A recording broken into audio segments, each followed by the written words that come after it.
They watch in the night.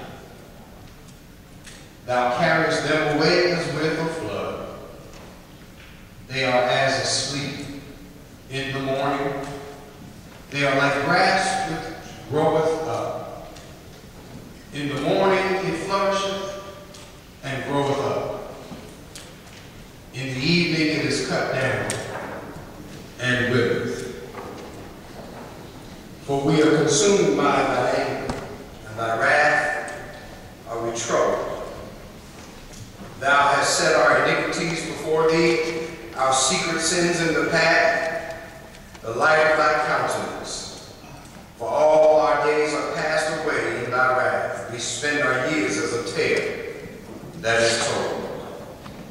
The days of our years are 80 years and 10, and if by reason of strength they be 80 years, yet is their strength labor and sorrow, for it is soon cut off when we fly away.